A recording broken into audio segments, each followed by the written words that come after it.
আমি বলি যে কাতারে যেন কেউ না আসে, আসলো দেখে শুনে বুঝে। দেখে শুনে বুঝে কাতারে যেন কেউ না আসে। কাতারে আসবে মানে মরণ নিয়ে আসলো। কাতারে পরিশ্রম করে অনেকে কিন্তু টাকা পয়সাও পায় না, ঠিক আছে, জি। অনেকে টাকা মার যায়। এই যে ও আমাদের সাথে একটা আমাদের নাতি লাগে সম্পর্কে, জি। দীর্ঘ 1 মাস কাজ করছে, এখন টাকা পায়নি, সে চলে গেছে, টাকা মার দিয়ে চলে গেছে। তো প্রবাসী আসলে যেন এই নিউজটা সবচেয়ে বেশি শোনা যায়। শোনা যায় অনেকে- কি মানে এইখানে বলে একটা আর করে আরেকটা। তো ওইসব লোকদেরকে নিয়ে কি বলবেন? এদেরকে মাইরা ফেলানো উচিত। এদেরকে আমি ঢাকা ওয়াশে চাকরি করতাম, আমি একটা ড্রাইভার।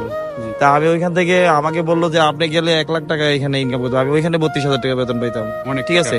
এখানে আইসা আমি 3 মাসের ভিতরে আমি 10 পয়সা আমার দেশে পাঠাইতে পারিনি এখন বন্ধু।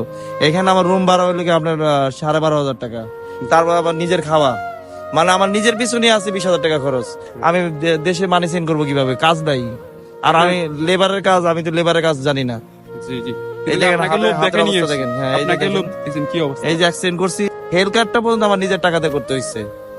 মানে এরা হইলো কি আপনার মুখে একটা বলবে, অন্তরের ভিতরে আরেকটা দেয়। এদের এদের এদের মানে পুরো সম্পূর্ণটাই পশুর থেকে খারাপ, মানুষ থেকে খারাপ, মানে পশুর থেকে খারাপ।